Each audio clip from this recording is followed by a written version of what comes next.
I'm going to bring to order this meeting. This is the Workforce Housing Committee meeting of September 6, 2023. Time is 10 o'clock.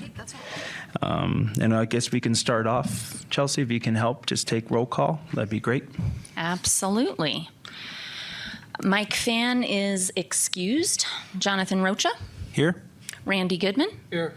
Nicole Kennedy. Here. David Rowe. Here. Anthony Teeters. Here. Arnold Urias. I thought he was going to be here. He might be running a little bit late. And that's it. Awesome. Thank you, Chelsea. And we will jump right into discussion and action items and start off with 3A, approval of August 2nd, 2023 Workforce Housing Committee meeting minutes. Do we have a motion to approve the minutes? I'll make a motion. Okay, I'll second. thank you. Okay, all in favor of approving the minutes? Aye. Any opposed? No, okay. Minutes of August 2nd are approved. And we will jump into discussion and action item 3B, presentation and discussion from the City Legal Department regarding public records training and conflict of interest training. Wonderful, thank you. And I'll just give a brief introduction and have our IT team throw up the other PowerPoint presentation. Mr. Matthew Padraki, our Deputy City Attorney, is here to go through these slides with us. And as soon as we get those displayed on the monitors, I'll have Matt lead us in. Can I take the other out? Oh, okay. Can I take it out? All right. Check, check. Wasting a week in a Margaritaville. Yeah. This is karaoke night, right? Yeah. Teeter suggested we have a margarita machine in the legal department, and I thought that was a good idea. Is it the Jampa? And one of these days I'm going to get it. All right, Matt Padraki, Deputy City Attorney. This is a continuation from last week. We started with the open meeting law. Today we're going to talk a little bit about public records and conflicts of interest. In keeping with the general theme that you're going to get the abbreviated version of these so you can kind of deal with your more substantive issues. We're going to keep this relatively short, especially the public records part. But the conflict of interest is the stuff I really want to get into with you guys. So, again, statutes. Laws passed by the state of Arizona has a public records law statute in Title 39. And Arizona imposes a presumption in favor of disclosure of public records. There is an exception. This exception comes from an Arizona Supreme Court case called Carlson. It's called the Carlson Balancing Act. And when public disclosure of a public record is outweighed by confidentiality, so the public will never see an attorney memorandum to his client. It's confidential as a matter of law, or privacy interests, or the best interests of the state. And privacy interests and best interests of the state are things that the legal department kind of takes a look at to see if there is a good argument from keeping public records. A lot of times, like with privacy, we've seen cases where you get 911 calls that are very dramatic. And it seems that lately, most jurisdictions have been allowing that information out verbatim. But in the past, we used to be allowed to do transcripts because some of the information was so emotional. You're dealing with life and death situations that the privacy interests of the survivors sort of outweighed the benefit of the public knowing what's going on, especially when they can get it in the form of a transcript. And best interest of the state, you see examples like that where we might withhold performance appraisals of certain employees because it could have a chilling effect if we allow those necessarily to go out. So those are just some basic examples. Now, what is a public record? Basically everything. Records reasonably necessary to provide an accurate accounting of the official activities or government-funded activities. The public has a right to know how their government is acting and spending their money. And other matters is kind of this general catch-all provision in the statute that includes documents held by the public officer in his or her official capacity in which the public's interest in disclosure outweighs the governmental interest in confidentiality. Again, the basic information for you all is that all records made or received by public officials or employees, and you are public officials as members of this committee, are the property of the city. And all public officers are responsible for preserving, maintaining, and caring for the public records within their offices. A public officer or other person who has custody or possession of any record for any purpose, who steals or knowingly and without lawful authority destroys, mutilates, defaces, alters, falsifies, removes, or secretes, all are part of the public record or permits any other person to do so, is guilty of a Class 4 felony. And tampering with the public record is also a Class 6 felony. So it's serious stuff. We have whole systems in the city created to maintain our public records. The state archivist for the state library develops certain time periods in which we have to hold certain records.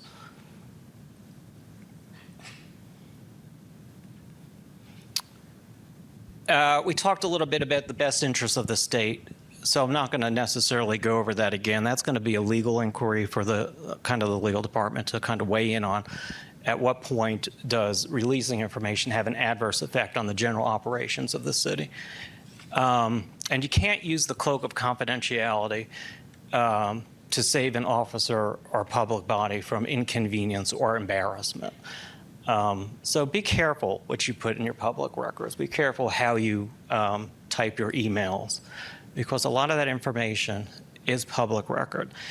The only other thing I wanted to talk about with public records before we jump into conflict of interest is it's irrelevant of the technology used. A public record on your personal cell phone is still a public record. If you're texting somebody on the committee or you're texting Chelsea with some information regarding the committee, that's still going to be public record. So when we get an inquiry through our public record system, we have a whole computerized public record request system now. If there's information that somebody wants, we'll just send you out that inquiry, and we put the onus on you to give us any relevant information. That's public records. I don't know if you have any questions on that, and you'll be getting a larger scale training when we do our annual trainings. Conflict of interest, this is the one I really want to talk to you guys about. It's found in, again, state statute. It's a state law in Title 38, 501 through 511. We're going to talk about the applicability of it. It does involve you because, again, you are public officers. And we'll get into the definitions a little bit. And this is a statute that's written in the negative, so it's often very hard for people to kind of parse through it. But we'll try to get you as close as we can. But know that you have a city attorney's office, and you're always able to come and just sit and chat with us if you think you may have a conflict of interest or you may not have a conflict of interest. We'll talk about prohibited acts, remedies and penalties, and guidelines. So who does it apply to? It applies to all public officers, including boards and commission members. Like you all, it also applies to me as a public employee. So here's the basics. A public officer who has, or whose relative, so it's not just the officer, but their relatives, who has a substantial interest in any decision of the public agency or in any contract, sale, purchase, or service to such public agency, must disclose that interest in the official record and not vote or participate in the decision or transaction. A lot of words. What does a substantial interest mean? A substantial interest is any pecuniary, that's money, or proprietary, that's property, interest that is either direct or indirect, other than a remote interest. And we'll get into some of those remote interests that the statute lays out. But generally, any interest that affects your financial or property interest is something you want to start thinking about. And you ask yourself 3 questions to identify a conflict of interest. The first one is, will my decision have a positive or negative impact on my interests or that of my relatives? The second question you ask is, do I have a monetary or ownership interest in the matter? And then, is my interest other than one of a designated remote interest? What do you do if you have a substantial conflict?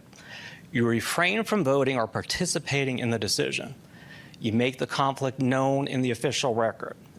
Here it would be just in the minutes. You declare, I have a conflict of interest.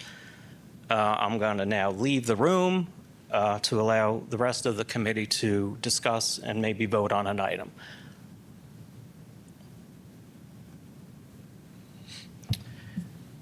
Now, the remote interests, again, are defined in the statute, and they're financial or property interests that the state has deemed so minor as not to trigger the reporting or non-participation requirements.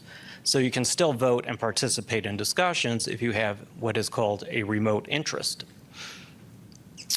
Examples of remote interests found in the statute are if you're not compensated officer of a nonprofit corporation, you have a decision to make that involves your nonprofit corporation, that will be deemed so remote as to not trigger a substantial interest.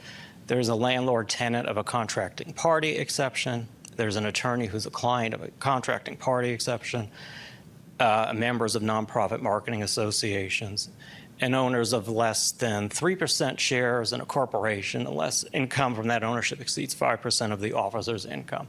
So those are kind of technical limitations. There's also another one that talks about a class of people being more than 10. So I've seen where we've had people on the city council who were realtors, and they may be making a zoning decision. They're in a class of more than 10 people because there's going to be more than 10 realtors generally in any given community. And as long as they're not personally profiting from a decision, let's say it's a zoning decision, and that potential, maybe someday they'll get a listing contract from that, but it hasn't happened yet, would likely be a remote interest. Reimbursement for your actual necessary expenses to perform your official duties, so the city could pay for your mileage and gas money. Receipt for municipal services under the same terms and conditions of the general public. The example there is they're doing a road project in front of your house. Well, you're not special in voting on approving the contract to do the road work because you're getting the same benefit as everyone else along the street. That's a remote exception. Officers, employees of another public agency, unless there's a direct economic benefit or detriment to the officer or their relative. And then again, a member of a group or class of at least 10 with an interest greater than that of another. Some obvious things, gifts and bribes, don't take them. Never use your official position to secure and never accept anything valuable that would not ordinarily accrue to your performance of official duties. The city of Prescott does have a policy, an administrative regulation that the city manager puts out that allows you, I think, to accept a nominal gift, pens or flowers, something under the value of $50. Additional income, a public officer or employee who does not receive any additional, should not receive any additional compensation in matters before the agency. That one's pretty obvious. So conflict of interest. What do you do if you're not sure? You come to the city attorney's office and pick our brains, ask for an opinion from the city attorney. I don't want to talk today about whether any of you have a particular conflict of interest. That's a discussion, better off had with the city attorney or myself. We can issue written opinions that you do not have a conflict of interest. And those opinions become part of the public record and are filed with the city clerk. What are the remedies if someone violates the conflict of interest statute? The contracts that were decided upon where you may have had a substantial interest are voidable. And any person who's affected may sue. And that probably even goes down to kind of this taxpayer-citizen concept. So anyone from the public can probably bring a lawsuit. And courts can assess attorney's fees and costs. The conflict of interest violations are pretty strong. The Attorney General can oust you from your office, depending on whether it's a knowing and intentional violation, it's a felony. If it's negligent or reckless violation, it can be deemed a misdemeanor. And again, I went the wrong way. And I think that's about it for conflicts of interest. I just wanted to kind of raise that so you all knew that that statute is out there. You have a city attorney's office that you can pick our brains if you think you may have a conflict of interest. And I think that's it for me, unless you have any specific questions. Tony? Just know it's there.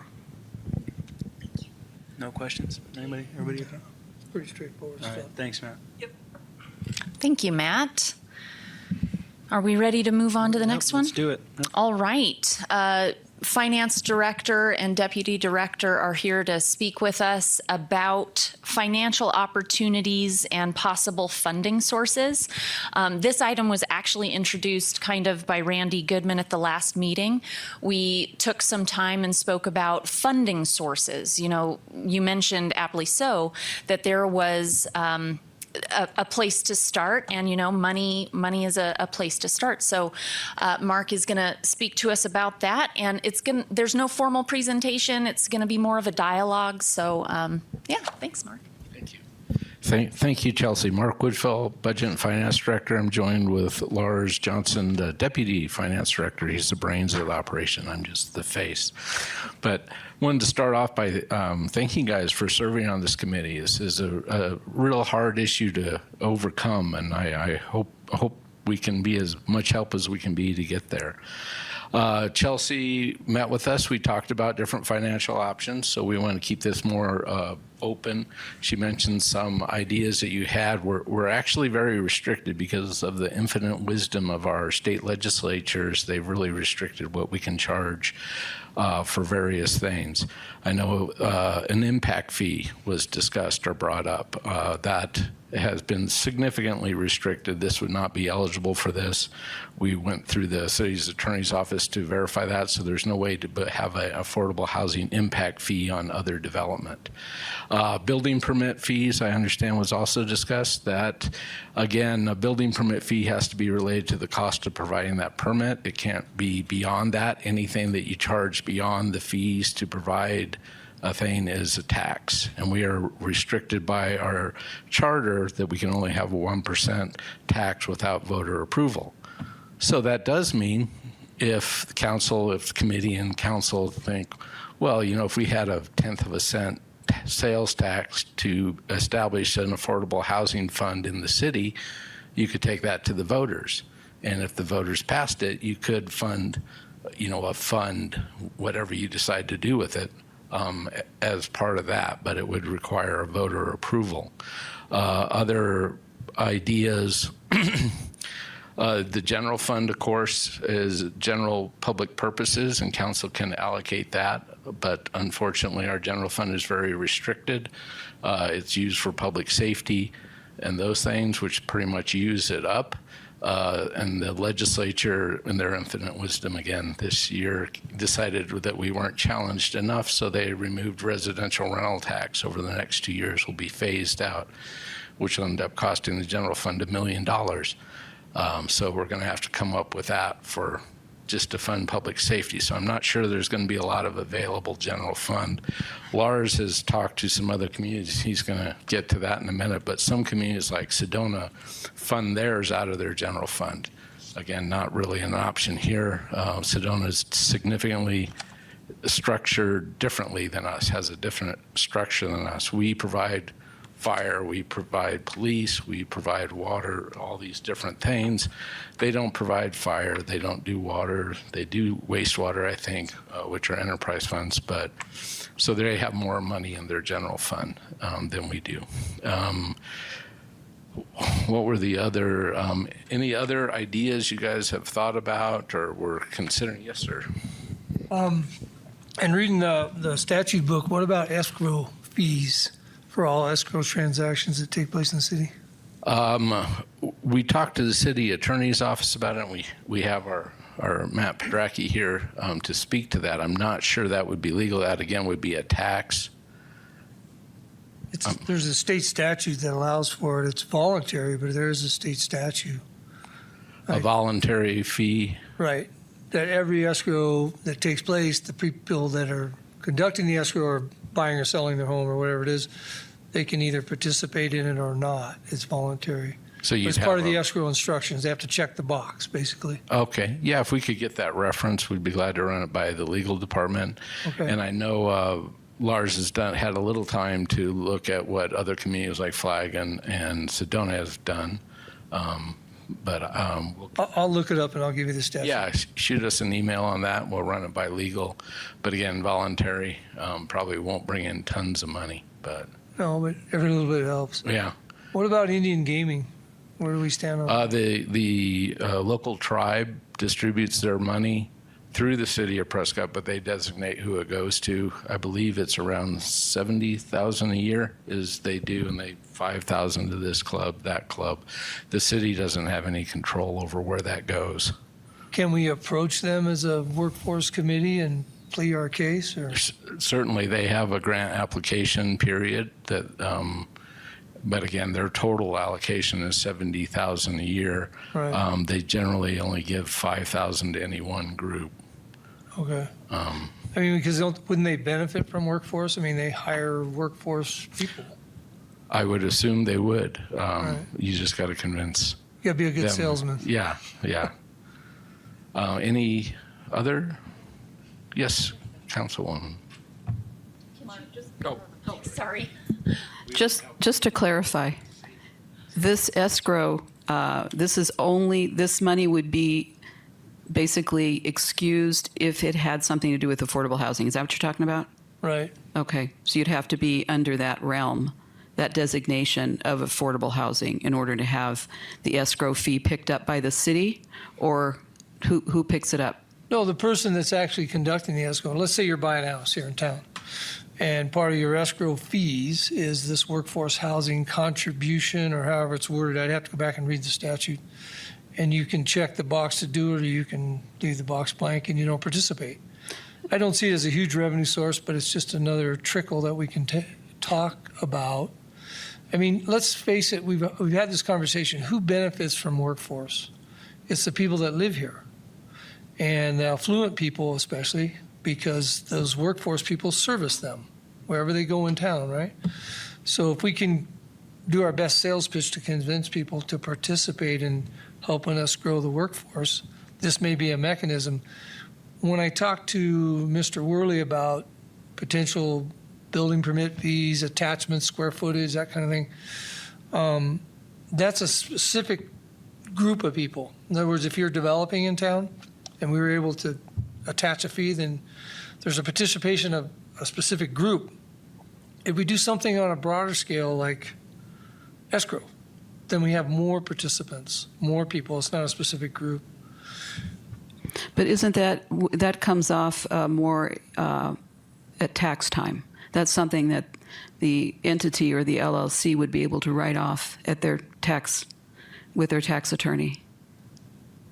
As if you have the designation of being an affordable home builder, you do, as the entity, you have a whole different a world of tax exceptions that open up to you as the LLC, but doesn't necessarily really have anything to do with the city. That would be something that would be run through as a corporate benefit.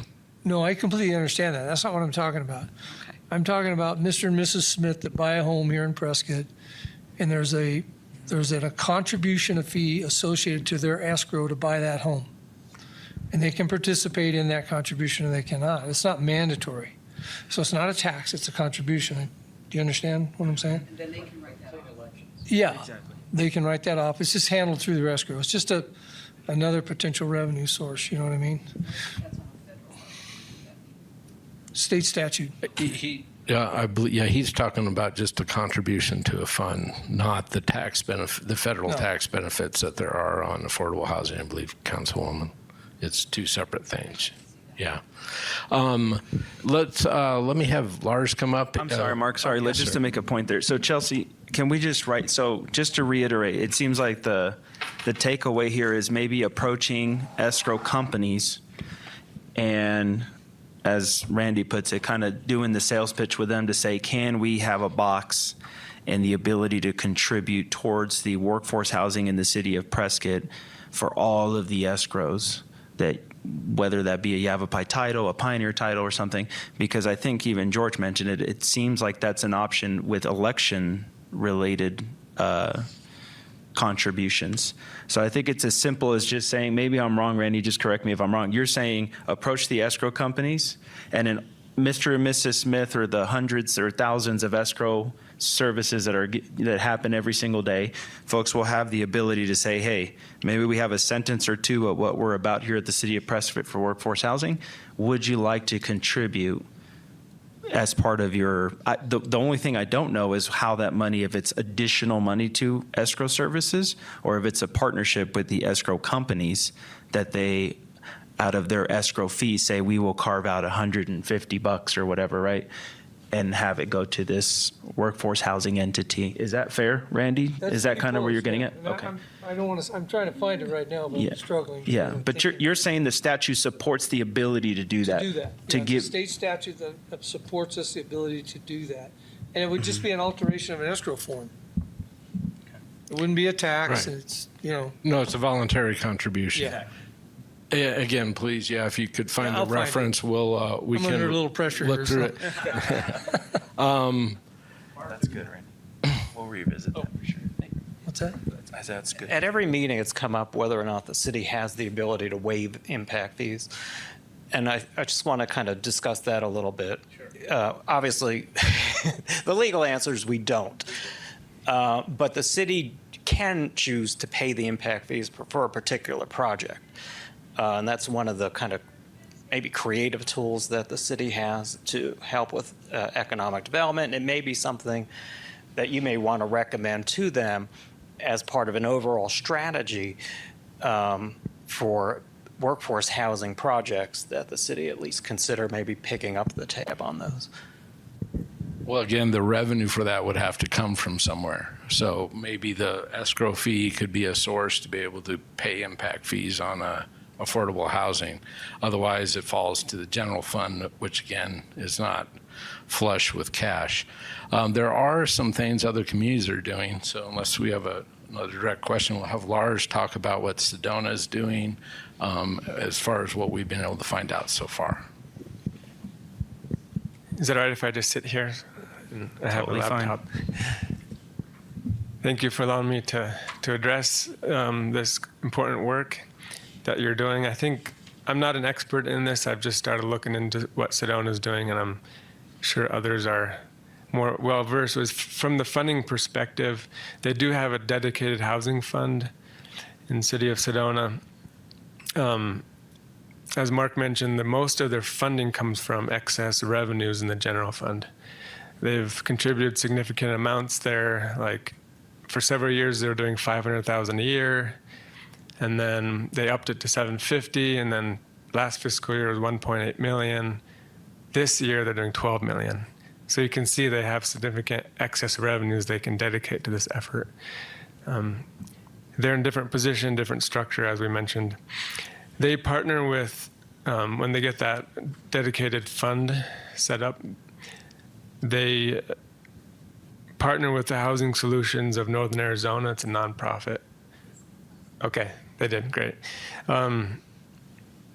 They have programs for developer incentives, such as impact fee waiving for projects, and I think that funding source then pays for those waiving of fees. They have programs for owners and renters. Renters meaning people that want to become owners of a home, with down payment assistance. And I think that's kind of a generic idea. They have a website that's very informative if you ever want to look into that in more detail. They have the programs listed. They also have their development incentives and guidelines for affordable housing for developers, and I found that to be very comprehensive. My understanding is they require non-residential development to include a percentage of their development to be affordable housing. If they don't do that, then they can pay an in lieu of fee to help pay into this fund. The other way is, I think the residential component is it's incentivized through development agreements and guidelines where they can incentivize the residential development to become affordable. Any? Yeah, they have. That's something Mark and I has talked about. Is how do you kind of ensure this would be long-term affordable? Because once that individual gets in affordable housing, if they sell it,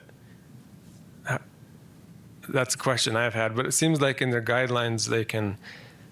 That Sedona has, there's a long-term affordability component. They can put in land use restrictions so that a certain sales price is required for the future transactions, and also rental affordability guidelines.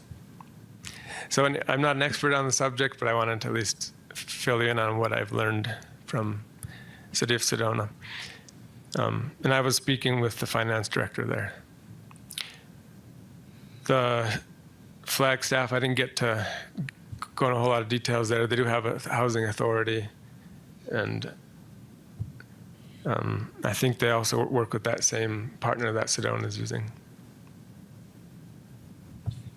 Any questions for me? Yeah, Lawrence, I got a question and then a follow-up question. Does the city have excess revenue or funds? And the follow-up is, how can we have excess revenues and funds? Because that seems like a very low-hanging fruit. So essentially, you're saying that the funds are created by this excess of revenue from the city of Sedona, right? That goes into a workforce housing fund.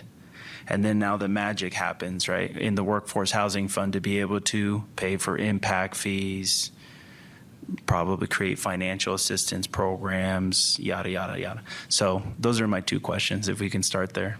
I'll start and then I'll hand it to Mark to finish. But the general fund at the city of Prescott is something that is sort of a struggle to balance every year with the demands of providing services with that fund. So general funds are not restricted in nature. They're to provide services, right? The huge demand on our general fund is our police and fire. And so that's always a discussion with council is the priorities for the next year and to balance that. We don't have revenues that are far exceeding our needs for the fund, as opposed to Sedona, where they do have a lot of tourism happening to generate a lot of sales tax that exceeds their needs. So they have this ability to do these type of programs. We could get rid of the fire department, which is my first go-to. That would give us excess revenue. When we look at these other communities around us, and we need to keep that in mind, City of Prescott, we have fire. We provide fire service out of our tax base. We provide police out of our tax base. We provide support for the airport out of our tax base. We provide a significant parks and recreation department. You go to Sedona, they are part of a fire district, so they don't have fire. Their airport is minimal at best. They don't have the significant capital costs associated with an airport like ours. I don't even think they own golf courses, which are more of a burden than a benefit. And you look to Prescott Valley, who also has significant revenues. Again, they're part of a fire district, so their citizens are taxed on their property to do fire, where we, of course, don't do that. We just provide so much more services out of the general fund without cutting those, whether it's a library or a fire department, which would get you more money. You're not going to get more revenue unless you take a revenue issue to the voters. Again, it's just kind of the way we're structured with all the things we provide compared to a Sedona or a Cottonwood or a Prescott Valley who are in fire district. Well, Cottonwood, I believe, have their own fire department. But Okay. Any easier questions you have? No. So given, and I understand, so I appreciate you explaining that, and I can follow the fire district. That's not a burden on a general fund for Sedona or Prescott Valley. But I like to know from a finance perspective, though, because I think you guys are it, right? You're the ones that probably have to figure out, well, how can we get to a place where we can have excessive funds, or not cutting services, of course, but is there any ideas that have been circulated, or any ideas from you two fine gentlemen, from the finance perspective, to say there are these ideas that we have that might be able to increase revenue for the city, given the task and the mission of this committee? We're asking for your help. Right. No, I understand. And as Lars says, every year is kind of a challenge, and we do look at things like increasing service fees for parking in the parks to help cover the cost of the parks. What fees can we charge at a library? Because we are a part of a library district, which requires level of free service at a library, so you can't charge for very many there. We have gone through and continue to go through those exercises, looking for every service fee that we can recover those costs on. You, of course, got to balance that. To get an additional tax would be the obvious way, which is what we did for the PSPRS issue in the general fund. And again, that's another way to generate revenue, is to reduce costs, and that's what we did with the PSPRS. So we, of course, do that as we look forward, because we're trying to staff new fire stations. You know, we want more fire stations as a community. We're trying to come up with those revenues. So, you know, we're trying to find those monies for that, which, of course, doesn't help this committee's purpose at all. Again, an additional tax, the problem with that is you got to convince the voters that affordable housing is important and that the money will be used correctly, I guess, is a big issue when we take tax issues to the voters. They're always concerned that it'll be put into a fund and then wasted in some way. So as you take tax issues forward, you definitely have to give some level of assurance of what that's going to be used for. And I think even with your voluntary charge at the escrow company, you go talk to them, we want to fund for affordable housing. Would you mind doing a voluntary fee? Well, what are you going to do with it? You know, how is it going to be used? They're probably going to want to know those things before they agree to put it on a escrow form and try to talk people into it. I've got two questions for Mark, if I may. Yeah. Okay. Go ahead, So, you know, looking at funding sources, the committee has discussed partners in the community. And my question would be, if there are private partners that wish to contribute voluntarily, could the city take funds from partners for these efforts? Yeah. Thanks, Chelsea. Good question. Yeah, absolutely. The city can set up a trust fund. We can set up whether it be a trust or a special revenue, it would be a separate fund to account for donations, whether through escrow or from local citizens. Again, I think it all comes back to, how do you solicit without specific, what are we going to do with the money? Mm-hmm. You know, we're going to provide affordable housing. It's kind of a general type thing. I think you're going to need specifics. But yes, we can definitely set up a restricted fund where it can only be used for something, but we're going to need we're going to need those parameters to restrict the fund. We need to know what it can be used for. Okay. My other question was, what would it take to create the kind of fund? It sounds like perhaps that trust would need to be kept separate from any other kind of revenue stream that we had. So is there anything technically that would require setting up those kinds of accounts? We can do it as part of the budget process. The council can do it, you know, by minute motion, probably at that level. You know, just for accounting purposes, for auditing purposes, you know, if it's just donations, it's more of a trust or a grant fund. Mm-hmm. If it's a specific revenue that the city is trying to impose, it would be a special revenue fund. But it is a legally restricted fund. It has to have, you know, just those parameters to set up. It's not hard to set up, but you have to know what you're planning to use it for. Mm-hmm. Okay, thank you. Sure. Well, I have a question probably for Matt or George, but before I do that, to answer your question you just asked, we participated in the school district's development of workforce housing And we did specifically the underground, or participated in the underground work. We didn't do it, we participated. And that would be a strong recommendation from a guy that does that, because that doesn't affect the vertical build. In other words, what's going on there, the design, the look, da-da-da-da-da. We don't get involved in that. If we are involved in the underground utility, providing gas, water, sewer, that's pretty safe territory for us. You know, there's going to be a building there, you put a sewer and a water line there and a gas line, electrical, that's it. So that would be sort of an answer, I think, to what you've been asking. What would you do with the money? That would be, as a committee member, that's where I'd vote, that we get participatory action from us, the city, to help the builders develop. Great, and I think those are good, good directions, whether it's that and help cover impact fees or whatever. I think we just, need to formalize. I think one of it the to guys some just said it, infrastructure, so yeah. But my question is, I don't know if it's for Matt or George, but can you give me a clear definition of impact fees versus building permit fees? Impact fees are designed to cover the cost to keep the service level in the community the same.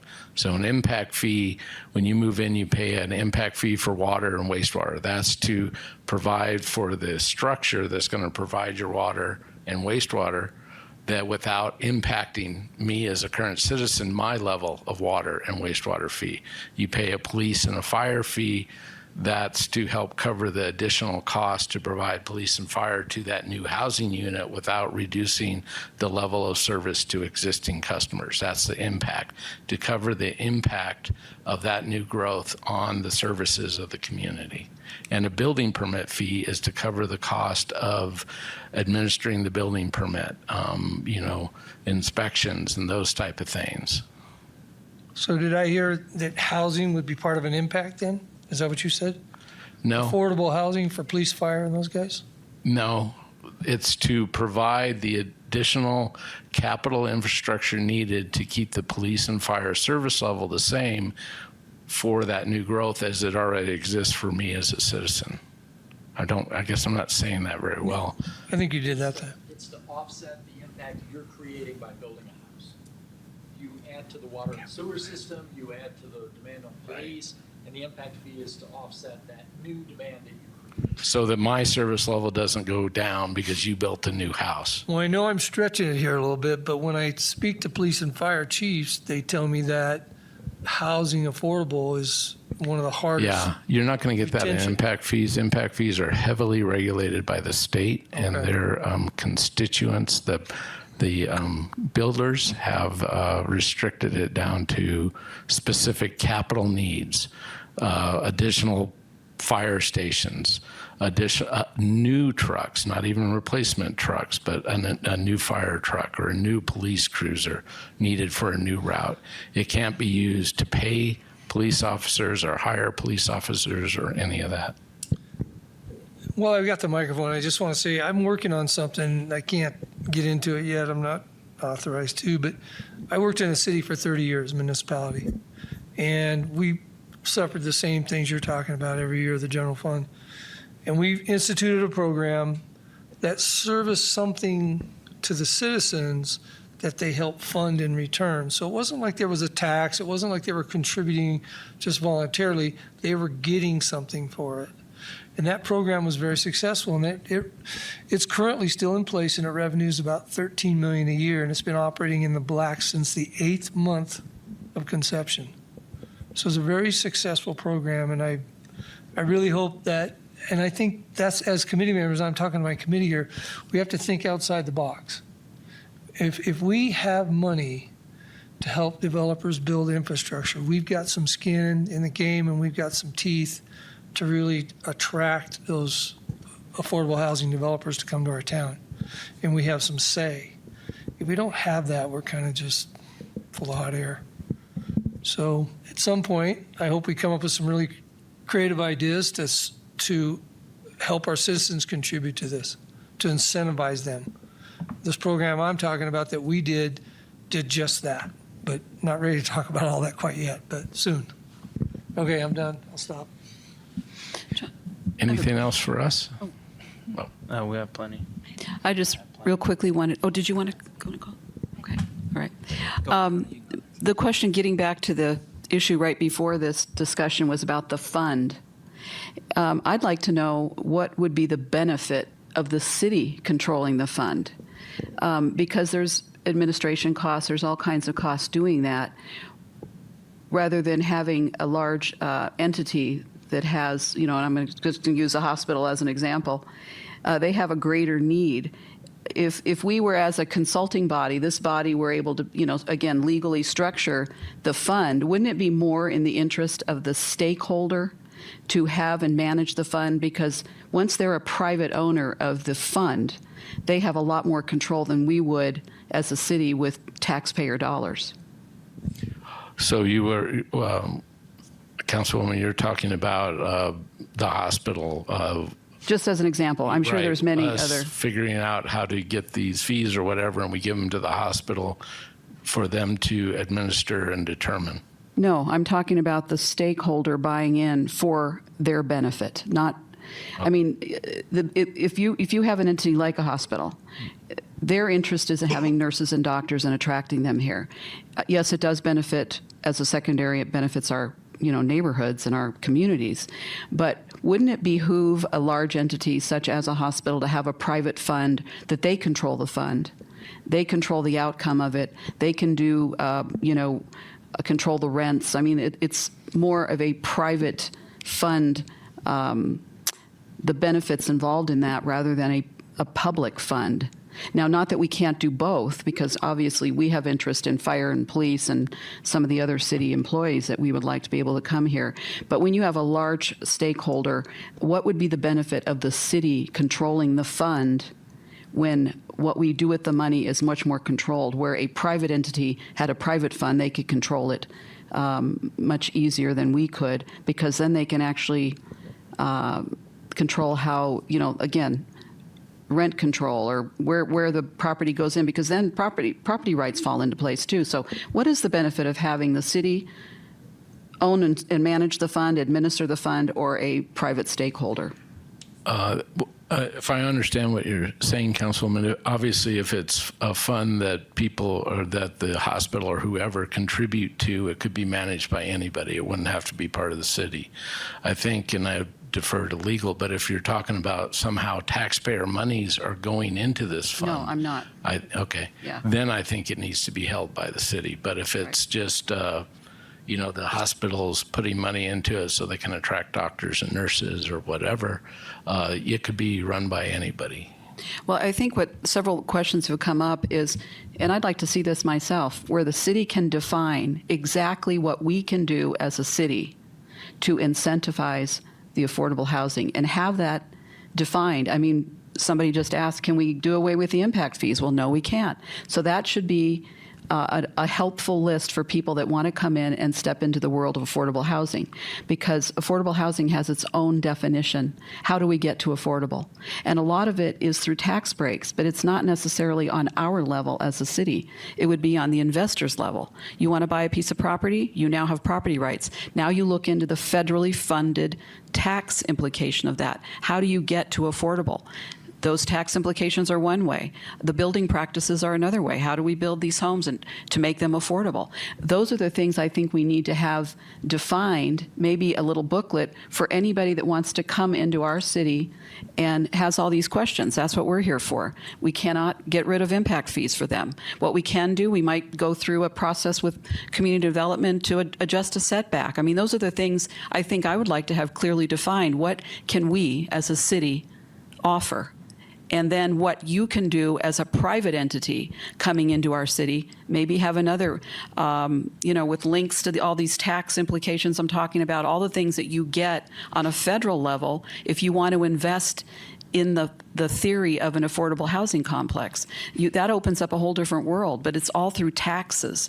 It's not necessarily what we can do as a city, just as you just heard, because those tax dollars that yours and mine and ours, they have to go to specific things. I'd like to have that clearly defined, because I think your questions were completely valid. But now you have an answer on that, I think, because I've heard that bantered around in the construction industry. Well, we're going to get the city to excuse the impact fees. We're going to make sure they don't charge us a permit fee. We want to get the water meter not paid for. But remember, that's ultimately somebody has to pay for that. So those are things I think we need to have defined for this community, or for our board and anybody coming into our community that would like to step into this, so that we don't have all these questions. That's going to save anybody coming here that hasn't really stepped into the world of affordable housing but has a desire to do it. We're going to save them a lot of legal fees. A big firm, if he were at a big firm, he'd probably be $350 or $400 an hour. So if we can start to save them by providing this information, that kind of money, those are the small things that will add up. So anyway, just wanted to make sure we understood the fund manager. I agree with Councilman Cantilme. I think it would be great to have more clarity on what we can do, because we're all just trying to, I think we're drinking from the proverbial fire hose right now. I'm curious on the trust fund that you were referencing. Are there any, and maybe this isn't an appropriate question, maybe it'd be a CPA question, but would there be any tax write-offs perhaps if somebody was donating to said fund, if you were in fact administering that fund or holding that fund here at the city? Again, Lars and I are both CPAs, Okay. but not those kind of CPAs. So we don't give tax advice, but in general terms, donations to municipality for general public purpose are deductible in most cases. You would have to consult your private individual tax attorney to determine for sure. But if it's a donation to the city that you do not receive benefit for, it's just general public purpose, it generally is a tax deductible item. Okay. And then my other question is broad, and I'm not even sure who to ask this to, but could the committee potentially come up with creative ideas for alternative revenue sources that might even be part of a city administrated thing? I don't know. It's very broad, I know. Again, we're always glad to look into ideas, whether it's a donation from a trust fund, voluntary, or whatever. Again, voluntary donations are still legal. Legislature hasn't fixed that yet. Sorry. But once you get into the taxing area and the fee area, we have a lot of legal hurdles. But obviously, voluntary things are okay. But we'd be glad to look into whatever ideas that you guys want us to look into. I said I'd stop talking, but I can't help myself. I couldn't agree with what you said more. That was awesome. The only thing I have a comment on is the actual revenue stream. We all agree we need to generate some way to fund this. But once we do, who controls it, it's important for us to kind of get an idea of what we can project, what our revenue is, and that allows us to project what our reach is with developers. In other words, if we don't have enough money and we got some big guy that comes in here and wants to do something, we don't have the money to do our part of it, then we're kind of in trouble. If the city were controlling that fund, that separate fund, and we could see the revenue sources and we could project stream, then we'd be able to look forward and say, yeah, we can do that development next year or in 2 years or whatever it is, because we'll have the revenue to do our part. So, you talked about private entities and whatnot, but how would we project if we had that? And again, it's all very vague right now. I was just responding to the councilwoman's comments that if the hospital wanted to donate money to fix the affordable housing issue for their employees, obviously that wouldn't have to be a city run fund. It could be run by them or somebody else. I think if you're looking, the city is that's it. Once it's run by somebody else, you'd really have no control. If you want control, you're going to have to keep it in the city. Depending on where the funds come from. It might have to be in the city anyway. If it's from the general fund, I really don't think we'd have to defer to legal, but we probably cannot send taxpayer money out to a fund that is not controlled by the council. And may I also just add to this, the process, were you around here when I'm just going to use this as an example, when the city launched a marketing campaign for Proposition 443? And This just to was fund- clarify, the city did not launch a marketing campaign Well, for a ballot issue. That was That's what I was gonna say. There is a process. Because that would This be is- illegal. Yeah, this would have to go out to a vote. It is a big process in order to get buy-in from the community to, again, let's just say a half of 1 penny you wanted to have, and we propose that. It's a big process. It's a long process. And then you have to understand where we sit as a city. We have such big priorities. Not that this is not a priority. It is a priority. But again, you keep talking about how are we going to fund this? The process to get a tax out to the community, to have them vote on it, to have a tax set aside for affordable housing, and then the realities of it. Do we fund another fire station because of all of our growth in the North Prescott area, which is very high on our priority list? We've discussed this over and over again to make this happen because we have response times and we have a retirement community here. So where does that fall in the affordable housing? How do you prioritize the need for a new fire station, a new police station, and go to the taxpayers and go, oh, by the way, we want you to pass this tax for a new fire station. We want you to pass this one for police. Our population is growing. Here's all the data. And then, oh, by the way, we also want you to fund affordable housing. We have to be kind of realistic about it.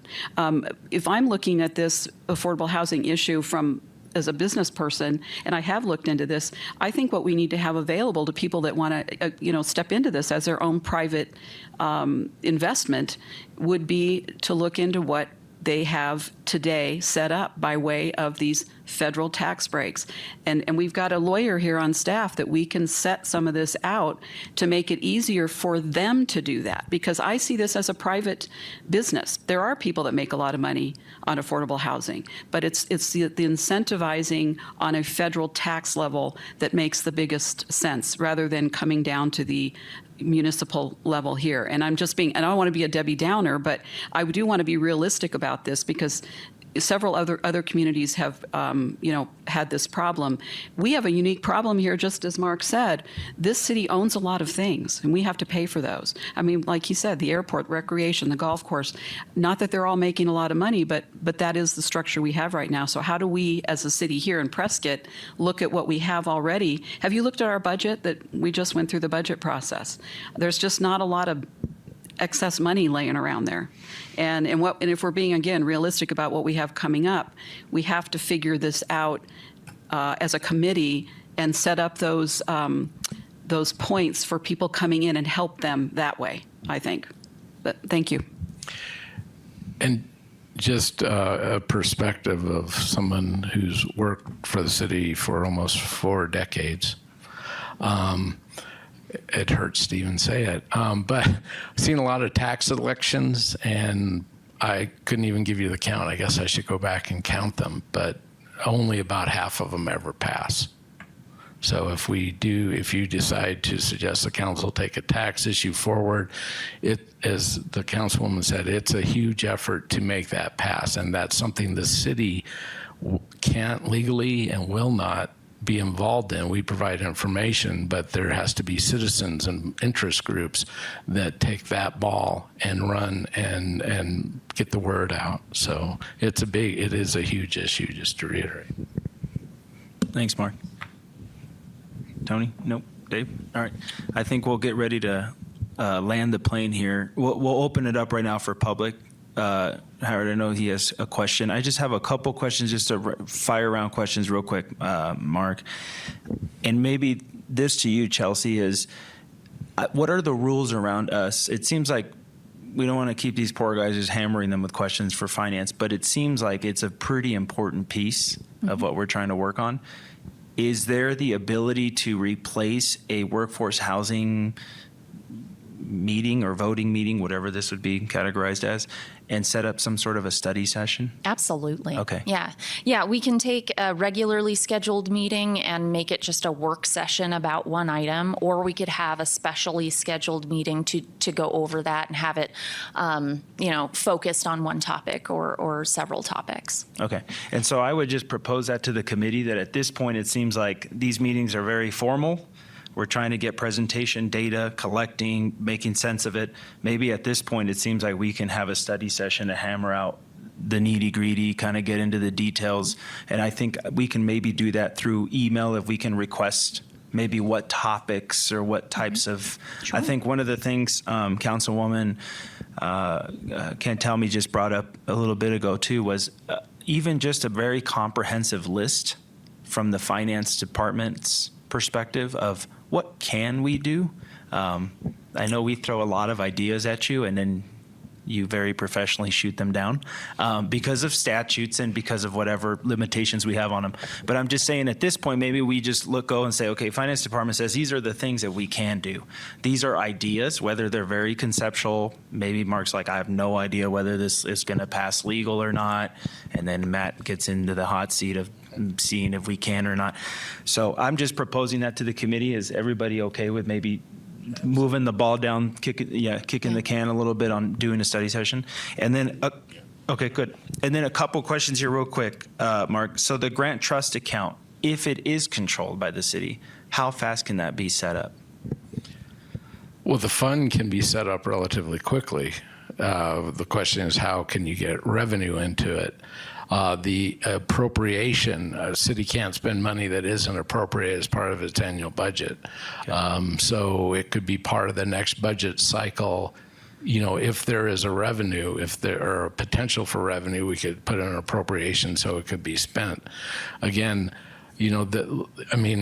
the study session's great. We'd be glad to be part of that. I really think it is a little bit beyond just finance, because how about, what can building do, offsets, easements and things like that. I think the list needs to be bigger because finance, I agree. there isn't a lot you can do. You can take a tax to the voters, or you can ask for voluntary contributions and put, a can out on the counter at the building counter or something for coins. So, yeah. That makes sense. Yeah. And that's our job, right? As a committee, we'll have to figure out the revenue. I just wanted to know administratively how fast can it can that be set possible? up. The fund, accounting-wise, can be set up quickly. Okay. The appropriation to be able to spend that money has to be part of a budget process or a reappropriation by council. So that would be in the next budget year, which starts 10 months from now. So it's really not that far off. Yeah. Okay. And John, if I could just piggyback on what Mark said. In affordable housing, there are a broad spectrum of what municipalities can do. And funds and financial isn't really one of them. I mean, it's without that tax base, we'll maybe build up a fund with the escrow and the Indian gaming if we get those grants, a few thousand, maybe tens of thousands of dollars, but not a whole lot to contribute to a project. But the value that we can contribute in other ways, Randy touched on it, the utility infrastructure support, as well as what George is going to talk to us about with loosening up some regulations. We're going to specifically talk about ADUs today, but there are other opportunities that way. So we need to make sure that we don't pigeonhole the focus on revenue and funds, because I do think most of our support to this effort is going to be non-monetary. It's going to come through regulation, and something that Mark had mentioned that may be a committee goal and a committee recommendation to council is creating some sort of policy that requires a percentage of workforce housing units in new developments. That's a simple policy that, with new developments that come into the city will automatically get us workforce housing units. And then that in lieu of fee, that fee could go into the account that Mark sets up. So just something to consider as we look at the work session topics. Got it. John, can I ask you a quick question too? Yeah, go ahead. Would you and the committee also be willing to explore, maybe our attorney can help us with that, whether it would benefit us to establish a housing authority? What are the detriments and what are the benefits? And I'm not, proposing we do that. I'd like to know myself. I'd say that's a great thing we can hammer out at a study session. Like, as in Mark says too, I'm not just wanting all finance. I'm saying a study session that has maybe big components of building development, legal, finance, that kind of stuff. Yeah, I think what you said before the study session is what can we do? Mm-hmm. It's broad. Yeah. Okay. Yeah, I know. Actually, we're done. So we can. Can we go into the public? I know someone had a question back there. Can you come up and state your name and address the committee, please? Howard Mechanic. First, Councilwoman, you had mentioned tax breaks, federal tax breaks. You were talking about affordable housing. I know we have to, be a little clear here because the term affordable is defined by the federal government. I think what we're talking about here is a little different. Workforce housing is for a higher income level. My understanding, and people can correct me if I'm wrong, I don't think there's much in the way of federal tax breaks for the income level we're talking about here. So that's my question. If anybody thinks there are any federal tax breaks for people who have a family income of $60,000 or $80,000 or whatever. That was the first question. And then the other one is, I don't see the difference between what Chelsea's talking about the city providing infrastructure versus the city providing money.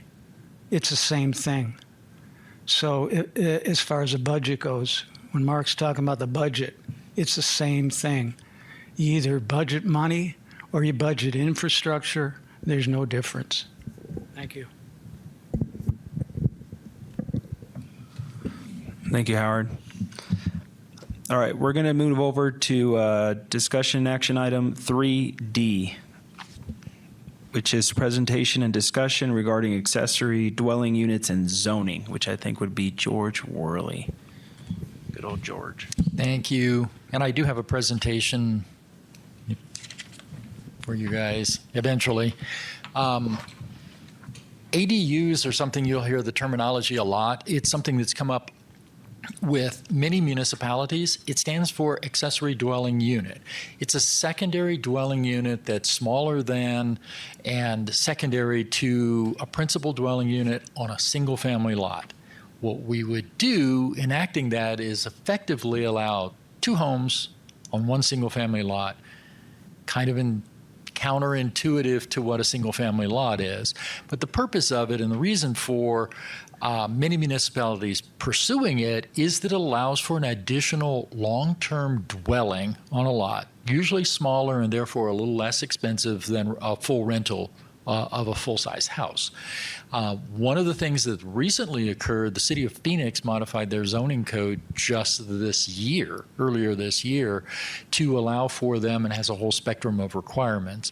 We've been doing research for a couple of years on possible changes to our code, and what I'll walk through here is just some basic definitions, some basic information, and some of the things that we think we could enact here to help create a very low-hanging fruit accomplishment of providing some additional housing sources for the Prescott area.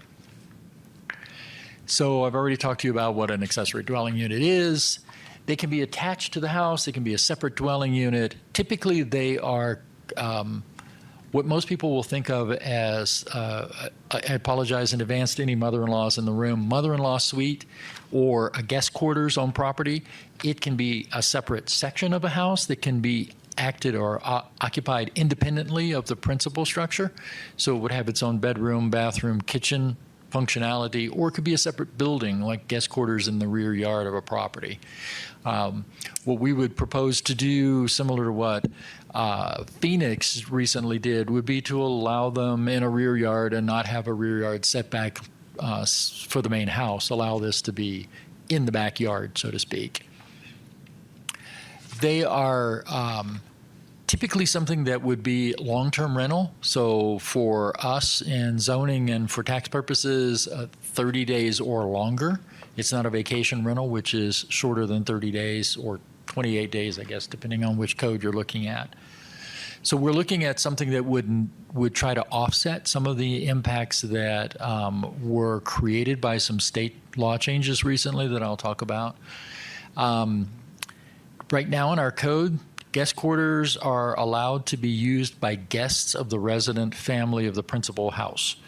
No one else. You can't rent them out long-term to anyone else. A few years ago, the state of Arizona, not to overquote Mark, but in their infinite wisdom, decided that we didn't have enough short-term rentals in the state of Arizona, and they preempted all of the local zoning codes and allowed any residential single-family lot to have a short-term rental, either in the principal dwelling or in an accessory dwelling. What that did for us, and we appreciate the state's help, is to create more of them, but it also took a bunch of properties off the market that could be long-term residential use. Providing a legal way to have your guest quarters rented on a long-term is one way to offset some of the damage that was done by the short-term rental effort by the state. That damage affected many areas more than Prescott. We have a lot of short-term rentals here. We had a lot of guest quarters here, but we weren't affected nearly as much as places like Sedona, where a fairly significant percentage of their housing stock disappeared. It became short-term rentals because of the state's action.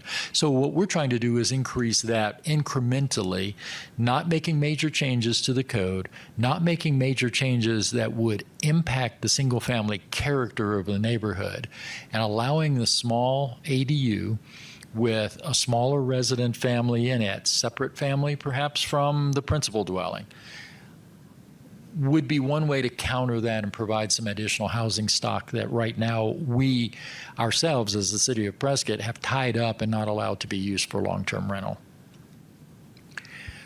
One of the things that it can do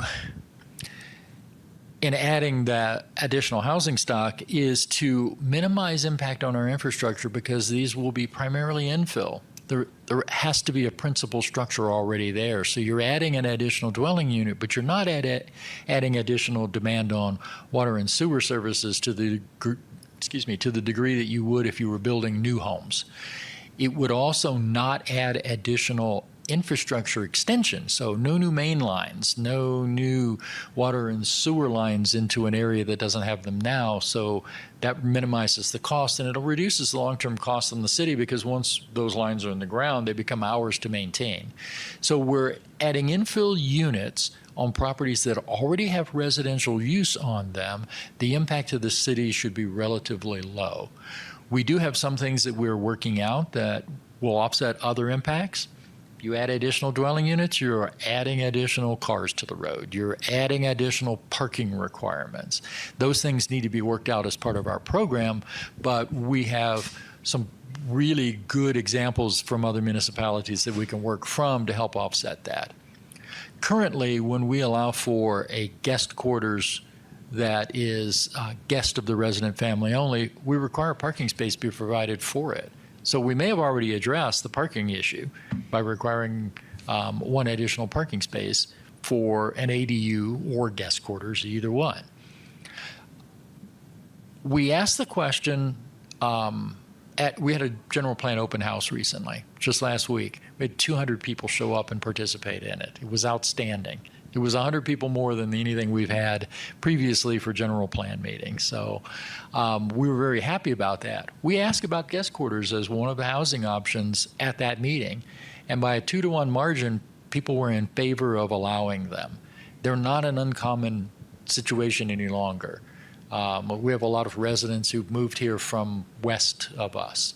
Those folks have experienced ADUs. The state of California has had legislation, and local governments that have ordinances in effect allowing them for decades. So it's not something that's new. It's just new here. We have the city of Phoenix with their actions recently. We have the support expressed by the 200 folks who showed up for the general plan open house. So we believe this may be an opportunity to move something forward that could be an easy, incremental help. Nothing's going to fix this in one step. This is certainly not an issue that ADUs will be the solution to, but it takes one impediment away and it may actually provide one positive bonus in the process. A few things that we would like to see from a staff perspective: we wouldn't want to allow ADUs on lots that are too small, because now you're going to really crowd the development of that lot and have more impact on a neighborhood. So 9,000 square feet is our mid-level relative to lot size, development size. We would say it needs to be a 9,000 square foot lot or larger to have an ADU. You have to meet setbacks for the sides of the property. Having space between buildings is a fire safety and quality of life issue. So you meet our setbacks for that. But we allow the accessory building in the rear yard and not apply the full building setback that we would apply to the house, the main house. So you get a house, you get a smaller house in the back, you have two families on a lot that's zoned single family. Potentially you have the option for many additional dwelling units in town that could be used and could be more affordable, again, because they're smaller. We would allow for the ADU to be maybe up to 60% of the square footage of the main house. Right now it's 50% and or 600 square feet, depending on the size of the main house. This would allow something that may be a little bit more livable than something that was built as a guest quarters for mom-in-law or the kids when they're visiting. Now you have some other options that may include 2 bedrooms instead of 1. Those options can encourage the use of those buildings, again, for long-term residential. And then we want to, again, minimize the impacts on our infrastructure. Sharing meters, sharing utility connections is one way to reduce the impacts on the infrastructure. Adding new water meters adds an impact to the water system. There's an automatic hit on the pressure in the system. There's an automatic hit on the volume of water that can go through meters. So having a single meter, having a single connection, the same with sewer, the same with electric, are all currently required of guest quarters. We would want to keep those requirements in place for ADUs. The idea here is provide another long-term rental solution that we don't have right now, and in fact, we are prohibiting it by local code. One more thing off the table, one more impediment off the table. And that was pretty fast. If I talk too fast, I'm sorry. If you have questions, I'm happy to answer those questions. I would live in any of those. Those are all actual ADUs at various places. So the one that looks like a house on the left side of the picture is actually in the rear yard of a much larger house. So they don't have to look like a tool shed in the backyard. Questions? Thank you, George. Yeah, Randy's got How about kitchens, George? Are you going to let those full kitchens in those ADU? Absolutely. So the purpose of an ADU is to be a full dwelling unit. So you have to have a sleeping room, you have to have bathroom facilities, and you have to have a kitchen. They can act and operate independently of the primary house. And the primary garage on the main dwelling unit, you're not going to allow that to be converted, are you, or are you? It would depend on whether or not you could still meet your parking requirements for the main house. That's 2 parking spaces and a parking space for the accessory dwelling. So we need 3 parking spaces on the site. We may adjust our code a little bit. We do have a current requirement in our code for single-family homes that 2 of those spaces have to be behind the front setback. That is at the point where the house could be back, which requires a garage or a carport, basically. Right. The purpose of that was to, I don't know, I'm going to use the word underhanded since we're government, underhandedly require guest parking on site. If you have a setback of 25 feet and your garage has to be back 25 feet, you have 25 feet of parking space in your driveway, guest parking.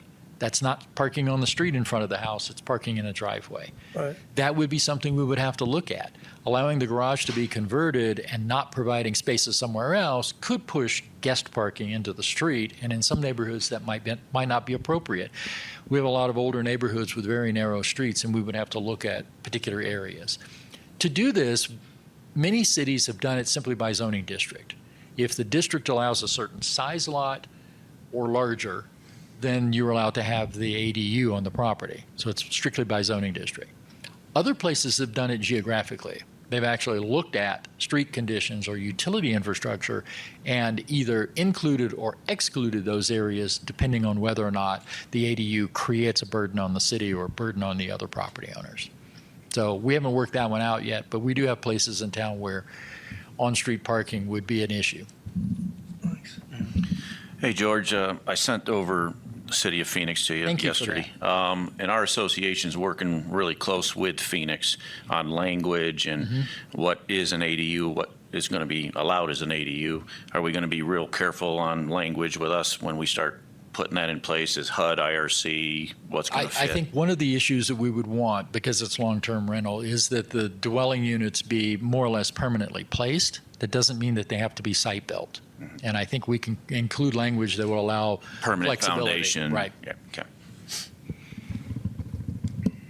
Thanks. George, I love this idea and appreciate you bringing it to the committee. I guess the first step is there enough support from the committee? I'd like to hear from you folks that if we want to get this idea in the study session, get some more details and get it going.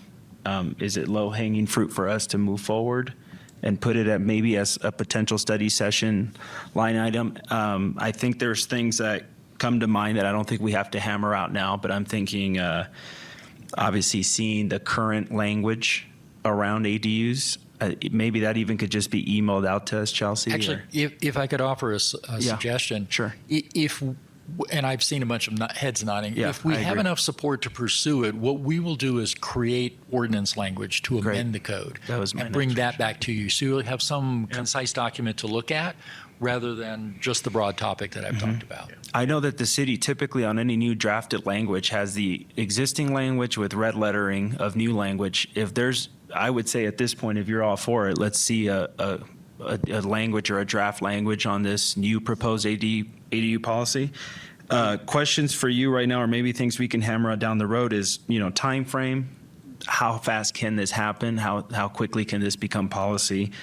Administration and enforcement. So obviously, that is a great idea to be able to let folks say, hey, use an accessory dwelling unit on your property. But if there's no oversight enforcement from the city's perspective, I mean, our goal here is to house the workforce. Right. So I guess that's a pretty broad and loaded question to hammer out now, but that would be great content to go through in the study session. We will address the enforcement process as part of any ordinance change, so there will be some perfect. discussion of that there.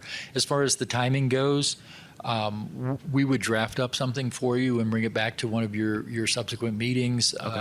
Maybe not 1 month away, because I know we are front loading these with items. But when we bring it back to you and get your endorsement, the next step after that is to go to our Planning and Zoning Commission. Typically, they will review it and make a recommendation to the City Council, and then it goes to the City Council. It could be something that from the time you say we like it to the time we get to council would be 2 to 3 months. Okay, great. Is there anything in there, George, as you're drafting up this language for manufactured overlays? So, meaning the city of Prescott has very specific areas, and I only bring this up not as a conflict of interest, but just with my experience, is that there are a lot of folks right now in the county, right, in the county areas that are taking their 2, 5, 10 acre properties and getting a guest house, right? I mean, those things, they get built in 6 weeks. Mm-hmm. We wait for permits, house gets built, we install it all. We're having ADU units in the counties in about 3 to 4 months, right? So I guess with that said, it's more complicated, right, with zoning in the city, but maybe that's something that could be addressed in that language, or maybe that's something that development services, planning, and zoning need to kind of hammer out, because I knew that would just increase the speed, and it would also reduce the cost of housing, in my opinion. So that We maybe something would certainly look at that. I think I took part of the question we had earlier as related to that. That language would be something we would try to address in the ordinance. So it may not change an overlay district. What it may do is change a housing type allowance for ADUs specifically and only for ADUs. Only for the ADU Right. use. Correct. Okay. So not a significant rezoning of the city. John, I think what you're referring to in the county, something that we could consider adopting also, the county has a program, for everybody that doesn't know, called A Home of Your Own. And they have approved several blueprints of different sizes that would fit, and they're all engineered. All you have to do is pay to have them put on a site plan. We could, to expedite the ADUs, either through site-built, maybe, again, approve three, a 600 square foot, a 900 and 1,100 square foot site-built option, but also an option of modulars and styles that would fit on certain lots. Where I live in the historic area, most of our lots are 50 by 150. So, we would have only a few choices that would fit on those lots in order to be able to fit the setback requirements. But I think that's something we should talk about doing. And again, get it all written down in a pamphlet so we can hand it to people and go, these are your 7 choices or whatever it is. Just, again, to expedite the whole process and save them money. Thanks, John. Thank you, Connie. One last thing, just a couple on that. Marketing and advertisement. Is that would the city be able to participate in the funding of marketing and advertising for something like this to the general public, or how would that work? Maybe that's not, I don't know if that's a question for you or not, George, but. When we make modifications to our code, public outreach is part of our process. It would certainly be something that we would try to get the newspaper to do an article on, for instance. Maybe there are other forms of outreach. Perhaps we could put notifications in water bills. That is, we still mail out a lot of water bills. Nah, okay.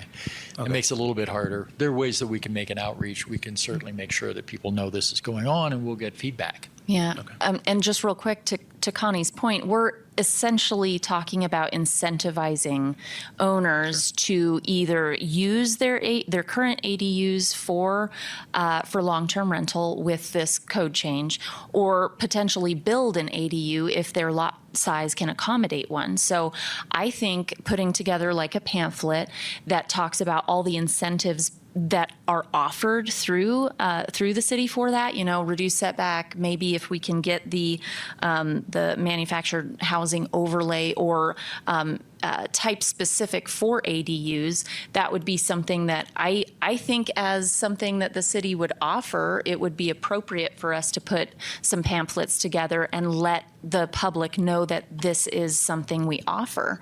I don't think we'd run into any issue with that. And then waive all the building permits, right, Mark? Yeah. We'll all just That was start a working joke, for free, just right? for the record. Strike from the minutes. Thank you. Yeah, when Mark was telling you before he gave his general disclaimer, the city cannot influence the outcomes of an election, but certainly changing a code, it can do public outreach. We have a PIO for the city. The mayor does weekly addresses.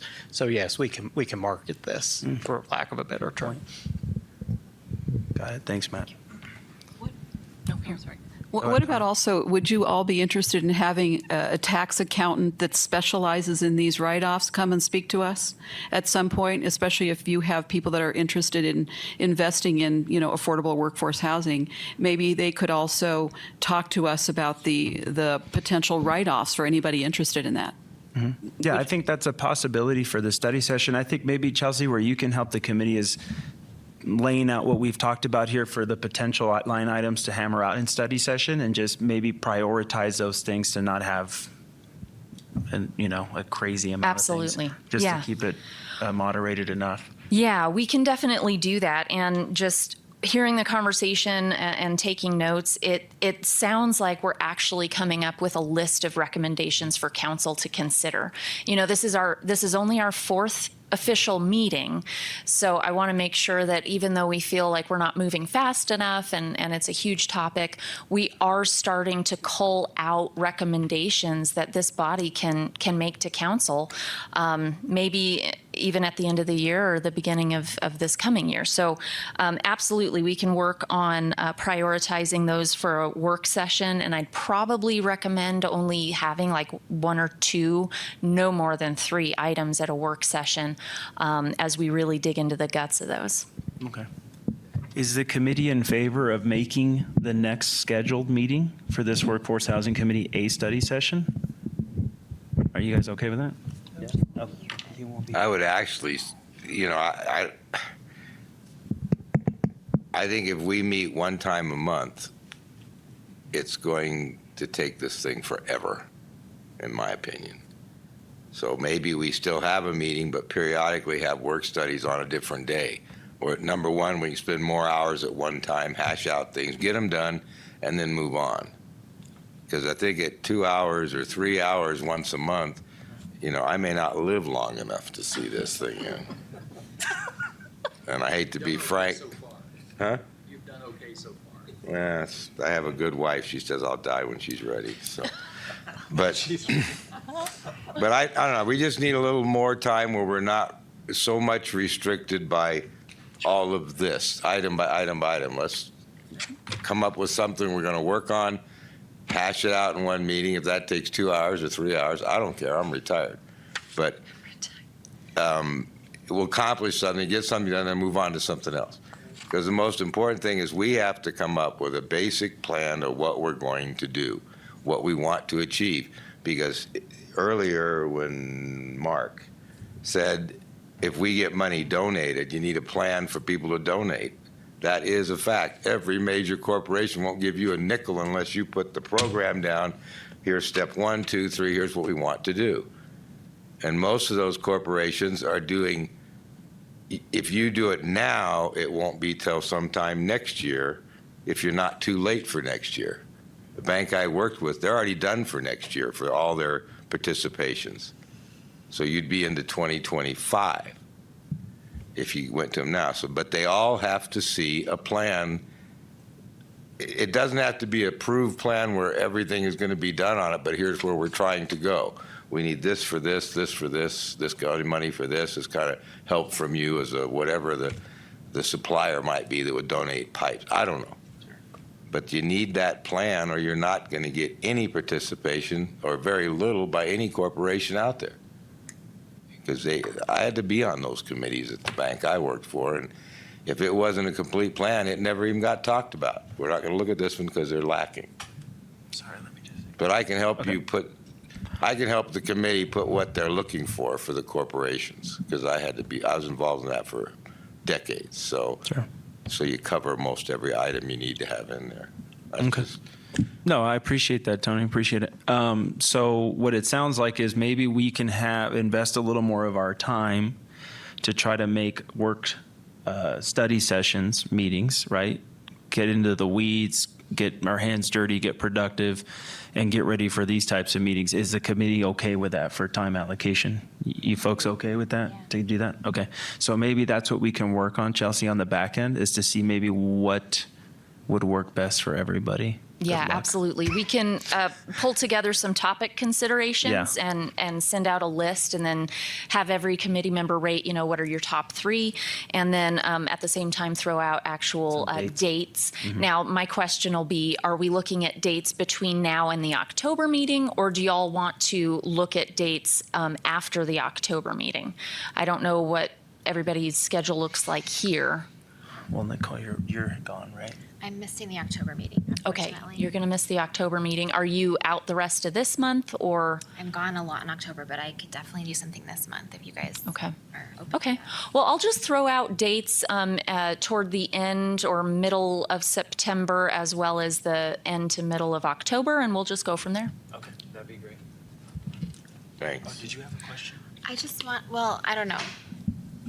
It's something, can I talk about what I emailed just briefly? Is that okay? I know it's not really on agenda. But again, to that point, we want to get things done. And so I'm such in favor of having these working meetings. So I'm glad you guys are too. But one thing I really think we should focus on at the beginning as we're having these study sessions is really defining what is the scope, like what are we doing? Because we've talked about so many things, and not that we have to have all the solutions, but what is the scope of our committee? What are we really responsible for going forward? And I think, defining what we end up becoming later on, if we decide to develop a foundation or what's the other one? I'm forgetting the name. A consulting body? Well, no. LLC? Trust fund, 501. Yeah, the legal entity of it, I think, can follow. I don't think that we have to figure that out just yet, but more so, like, what is our scope? I think another thing that's really important right now is education, because in my mind, the city is limited on what they're able to do in terms of marketing and outreach, but I think we really need to come up with some solutions for educating specifically on the topic of NIMBYism. My greatest concern is that we're going to come forward with these great ideas and they're just going to get squashed by people who are afraid. So, and they have fears that are understandable, but I think if we can lead with education and trying to address those fears, I really think we could go a lot further down the road. Thank you for that. Anything else from the committee? Okay.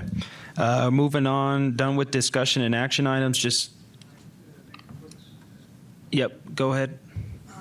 We have a microphone for him.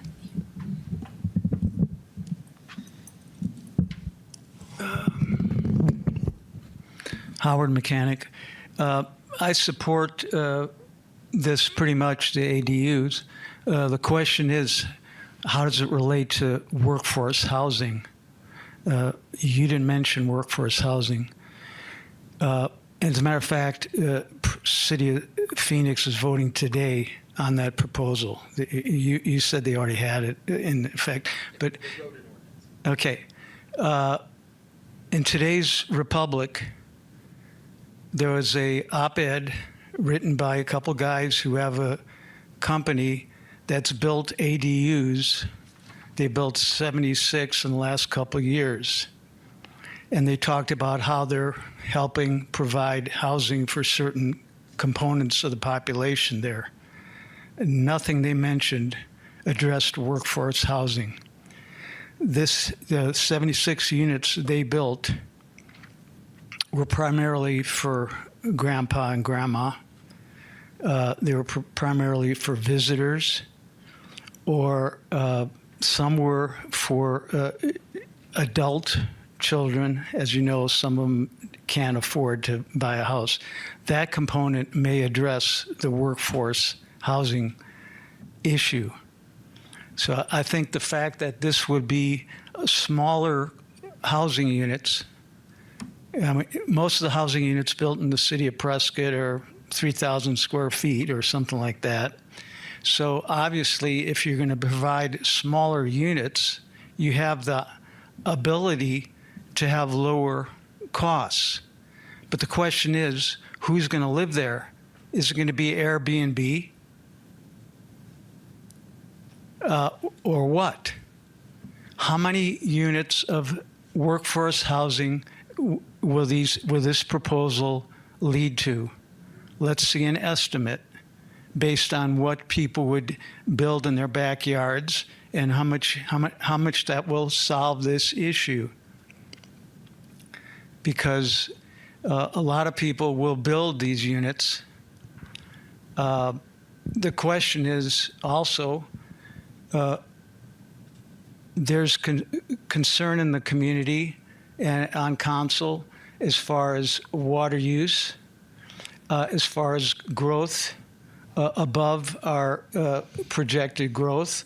And when you double the number of units on a property, you're maybe not doubling the water use, you're increasing the water use considerably, and you're increasing the growth in the community, and there are concerns on both parts. Now, if they're provided for workforce housing, I think the community would be more interested in hurdling those things than to deal with those issues to provide more Airbnbs or whatever.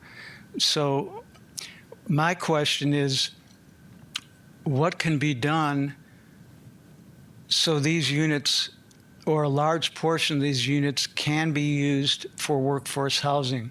Is there an incentive that could be tied into the ordinance that would incentivize these to be used for workforce housing? Or is there an ordinance that can direct a certain portion or something? But I think those issues need to be considered by this committee, because this committee is directed to deal with workforce housing.